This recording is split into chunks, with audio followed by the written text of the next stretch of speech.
Now this new update is surprisingly quite big. It changed a lot of things and it is kind of a balance patch. So let's quickly go to the news update and let's see what this is all about.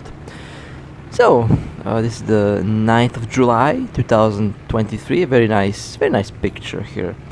So fixed a bug causing the game to crash on occasion during the installation process. Fixed site grid lines disappearing when site is static. The game now requires less space on a device to be installed. Resource maintenance will require re-uploading of approximately 1.5 gigabytes. That's nice, although the game size wasn't that big to start with, but I guess it's always nice when the size is reduced. Following locations have been refined. Poland, factory, Stalingrad. Respawn points are now better protected against spawn kills.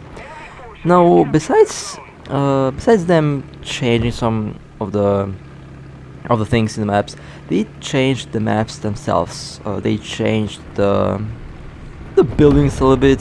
Some of the old sniping spots are gone. Meanwhile, they also created some new ones, so that's a very nice thing.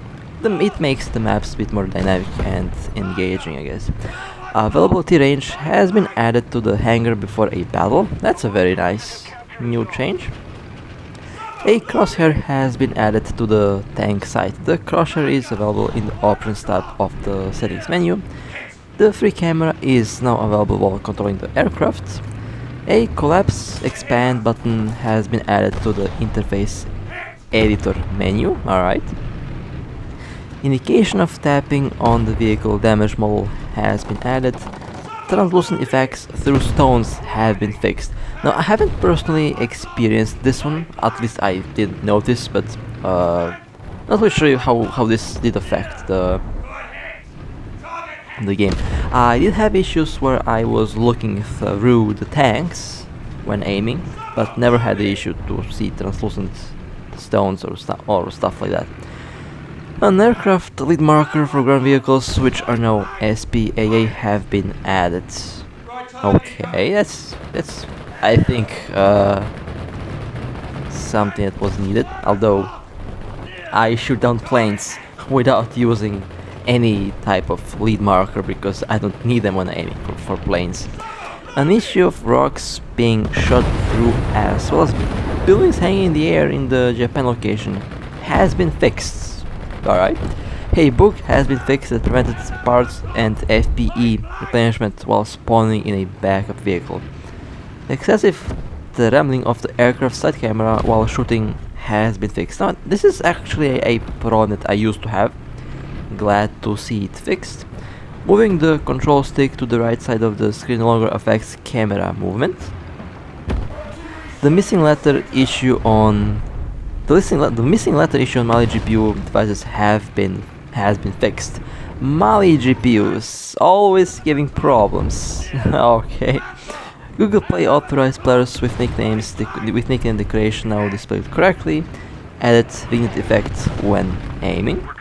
At maximum graphics setting, the grass now remains flattened where vehicle tracks have passed. That's a nice touch to detail. Music playback has been temporarily disabled during the game resource downloads. Alright, also pretty nice thing to have. I mean, the music. I don't have music enabled on the game. No, this is the first part of the patch, the bug fixes. The second part is the balance patch. Since this does kind of balance things out, let's see what this is all about. USS Fletcher. Velvet torpedoes 10 to 20, so basically doubled the torpedo amount. Torpedo reload time 5.7 to 4.8 seconds, so the reload was improved. The Ayanami minimal crew 60 reduced to 50. The Velvet torpedoes have been increased from 34 to 36. Torpedo reload time has been increased from 10 seconds to 12 seconds. Main gun reload 4.7 to 3.5 seconds. So Brazitelli, I think I butchered the name of that, so my apologies, but Main gun reload time 4.5 seconds to 4.2 seconds, so it is a slight buff. The Furutaka minimal crew 200 to 150, available torpedoes 28 to 32. Main gun reload 7.7 to 7.4 seconds. Sverdlov minimal crew 360 to 370, so it has been increased. Admiral Grafsby minimal crew 350 to 370, available torpedoes 9 to 16. Torpedo reload time 8 seconds to 9 seconds. Main gun reload time 14.5 seconds to 11 seconds. Auxiliary gun reload time 2.8 seconds to 3 seconds. The Tone available torpedoes 52 to 48. Main gun reload time 10 seconds to 8.4 seconds. Auxiliary gun reload time 5.2 to 3 seconds. A very nice buff. Damage of a shell of the auxiliary gun 300 to 400. USS Arizona minimal crew 390 to 420. Main gun reload time 20.7 seconds to 18 seconds. Auxiliary gun reload time 3.2 seconds to 4.5 seconds. Damage of a shell of the main gun 2700 to 2500. HMS Warspite minimal crew 410 to 510. Main gun reload time 24.5 seconds to 20 seconds. Auxiliary gun reload time 4 seconds to 3.8 seconds. The Balao torpedo in a salvo 5 to 4. Torpedo attack rate time by surfacing 8 seconds to 9 seconds. At the periscope dive 5 seconds to 6 seconds. This is a submarine. Type K available torpedo 72 to 60. Torpedo in a salvo 5 to 4. Maximum torpedo attack rate time by surfacing 8 seconds to 9 seconds. At the periscope dive 5 seconds to 6 seconds. Armored vehicles. Now the tanks have also, besides the ships, the tanks have also received a balance badge. So let's see what it is all about. All vehicles now have an adjusted camera position in a third-person view. The crosshair has been raised to make the firing on the move more comfortable.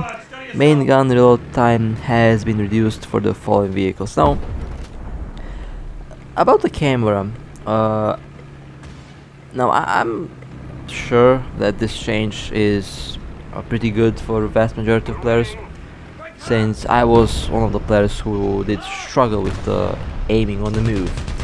And I see how this will impact, and I see the benefits, but since I've been playing a while, and I've been playing a lot actually, I kinda got used to the old camera. Just when I got used to the old camera, they add a new one. Now it does seem a bit more comfortable, I would say, but I would love to have an option where we can adjust our own position from the tank, so that we can adjust the way we like it. That way every player can adjust the camera in the best way that they like. But I do like the change actually. I would like to have more camera options, more custom camera options to be more accurate. Now the main gun reload time has been reduced for the following vehicles. Squad EBR Tier 3 from 6 to 5.7 seconds. ARL 44 from 10 to 9.5 seconds. M4A1 FL10 from 5 to 4.8 seconds. Alright, nice. Squad Comet 1 Tier 3, Comet 1 from 5.9 seconds to 5.3 seconds. Challenger from 5.9 to 5.3 seconds. Churchill 7 from 5 to 4.5 seconds. Squad M4A376W Tier 4. M4A676W from 5.9 to 5.6 seconds. M41A1 from 5.9 seconds to 5.6 seconds. T26E5 from 7.5 seconds to 7.1 seconds. Overall, a decent buff for the armor vehicles. Still no planes. I mean, I cannot see why there is no planes. They're taking some. They're taking time to make it work better. But honestly, this update has been really good. Pretty interesting so far. And honestly, the game, I've heard that the game's official launch might be soon, although I would say that there might be still some ways to go before the game is ready for a official launch. There are a lot of other things that have to be improved in order to to be ready for the actual release. But the release will be, I would say, very soon. And so far the game has been fun. I enjoyed it. Everyone I know enjoys it. It is quite challenging, and it does kind of, I mean, it's War Thunder. It's meant to be challenging, but with that being said, that was the update for today. It wasn't that one update. There were like 3 or 4 follow-up updates that did fix some of the issues, but overall it's pretty good. And with that being said, hope you guys enjoyed. If you want to support me, feel free to like and subscribe. And with that being said, stay safe, fly safe. Yeah, fly safe. War on game. In any case, stay safe, and I'll see you next time.